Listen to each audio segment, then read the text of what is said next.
Think about how you actually read the news today. Did you go out and buy a physical paper, or did you just click a link in your social feed? Well, welcome to This Explainer. Today, we're unraveling a massive, fascinating paradox in digital economics, this intense value tug of war between big tech and big news media. We're looking at a landscape where the fundamental rules of how information is funded, distributed, and consumed are literally being rewritten right in front of us. So let's jump right in. Okay, let's dive into our first major mystery. You've probably seen the headlines, right? Tech giants like Google and Meta are suddenly handing out millions of dollars to news publishers. But wait a second. Don't we usually think of tech platforms as providing a massive service to publishers by giving them global reach? So why on earth is the tech side being forced to open their wallets? Well, the root of this goes back to how these platforms actually distribute digital news. They keep users on their own sites, collect all that valuable user data, and generate millions in ad revenue. Basically, they're using journalists reporting without directly compensating them for actually creating it. So a super logical follow-up question is, can't news media simply post directly to their own public pages? Why do they even need Facebook or Google in the first place? And the short answer is, yeah, absolutely. They can and they do. But the reality of the internet is just way more complex. As former Australian regulator Rod Sims points out in our sources, the problem isn't the technology itself. It's that these platforms unilaterally inserted themselves right between the media companies and the readers. They essentially set up a giant toll booth on the information highway. By capturing all our attention, they made themselves the unavoidable gateway to the internet. Now, you might be thinking to yourself, hey, if the news product was actually good enough, why wouldn't I simply go to their public page anyway? Why rely on the middleman? Well, honestly, it comes down to human behavior and plain old convenience. Social media is the modern-day water cooler. People chat, someone shares a link, and boom, you're reading an article. It's just incredibly convenient to get your news in the exact same feed where you check out vacation photos, watch cat videos, and message your friends. The audiences are already hanging out on these tech platforms, so to survive, publishers realized they had absolutely no choice but to go where the eyeballs were. To really grasp this crisis, we've got to look back at the 20th century. Back then, journalism was propped up by mass advertising. Think of it like a massive trolling net. Companies had to buy ads in newspapers to reach consumers, which essentially acted like a tax that paid reporters' salaries. But the internet totally flipped the script. With hyper-targeted digital ads, Google and Facebook allowed advertisers to bypass the printing press entirely and go straight to the consumer. And just like that, the traditional news business model was completely broken. Section 1. The Traffic Era Trap. So this new era completely redefined the game for publishers. To understand how, we need to look at a vital concept highlighted in research from the Tao Center for Digital Journalism. It's called disintermediation. Now, historically, the news business relied on a direct relationship. You bought the paper, and the paper sold ads against your attention. But tech platforms severed that direct link. They captured the eyes of the people wanting to read the news, and by doing that, they took control of the economic value, monetizing the audience for themselves. Let's trace exactly how this trap snapped shut, step by step.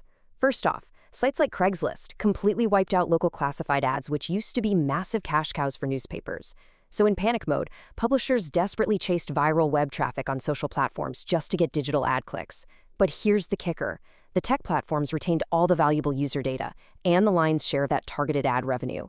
News organizations became entirely trapped, totally relying on what we call referral traffic, clicks sent over from Google or Facebook, literally just to survive. Section 2. Forcing tech to pay. As local newsrooms started shutting down and journalism faced a real existential crisis, governments started pushing back, and hard. We've seen a rapid, worldwide legislative push designed to force these tech giants straight to the negotiating table. Australia actually led the charge here with their News Media Bargaining Code, which explicitly addressed the market failure and forced dominant platforms to negotiate payment deals with publishers. Canada quickly followed suit with their Online News Act. And over in the US, we're seeing the proposed Journalism Competition and Preservation Act, which aims to give antitrust safe harbors so small and local publishers can collectively negotiate with the likes of Facebook and Google.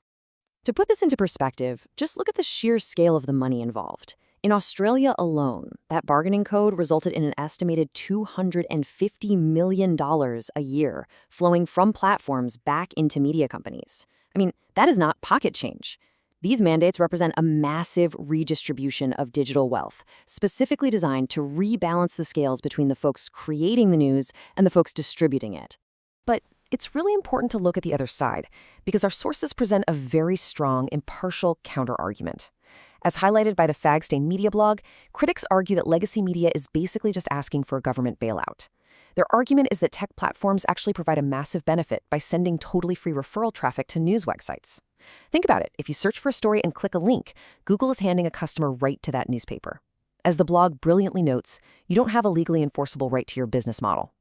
So from this viewpoint, forcing tech to pay for the privilege of sending publishers free traffic, it just doesn't make logical sense. Section 3. The generative AI threat. Now, just as the dust was sort of settling on those traffic era debates, a brand new technological curveball arrived. We are now entering what the Tau Center's research calls journalism zero, and it is actively destroying that old traffic exchange model we were just talking about. Their research anchors our analysis on how generative AI is completely shifting the paradigm. See, AI companies desperately need reliable, verified data to train huge language models like ChatGPT. And to get it, they've been scraping vast quantities of human journalism from the web, largely without notice, without permission, and certainly without compensation to the newsrooms that originally funded all that reporting. The real threat to publishers becomes super obvious when you compare the old internet to the new one. Think about traditional Google search. It gives you links, right? You ask a question, you get a link, you click it, and the publisher gets that referral traffic. But generative AI overviews, they summarize the answers right there on the search results page. There is literally no need to click through anymore. The user gets their answer instantly, which means 0 clicks for the publisher. Industry researchers are calling this Google Zero, and it basically signals the end of the traffic era. The result is this devastating new, leaky bucket for publishers. While their content gets ingested without permission and that traditional link-clicking traffic vanishes, a really stark divide is starting to emerge. Powerful, large legacy media incumbents are signing massive multi-million-dollar licensing deals with AI companies, like OpenAI's deal with Axel Springer, for example. But those smaller, local newsrooms, the ones actually covering your city council meetings, they don't have the leverage to get these deals, leaving them completely out in the cold. Section 4. The independent creator paradox. So what does all this mean for independent voices and the broader creator economy? Well, when you compare the two, a pretty glaring double standard pops up. Big news media gets government support through mandatory collective bargaining, and they get guaranteed millions in AI licensing deals to protect their legacy structures. But independent creators, vloggers, and citizen journalists, they get absolutely none of that. They are left relying entirely on a fickle gig economy, unpredictable ad revenue, or direct subscription models. And relying on direct subscriptions brings its own unique danger: the audience capture trap. Our sources point out that independent writers on platforms like Substack have essentially shifted the journalism tax directly onto their readers. But unlike a traditional newsroom where you have a firewall between the editorial desk and the business side, the independent creator is both. This puts immense pressure on them to cater to their subscribers' biases just to keep the lights on. There's a profound financial incentive to avoid upsetting readers and instead serve them content that just confirms their existing worldview.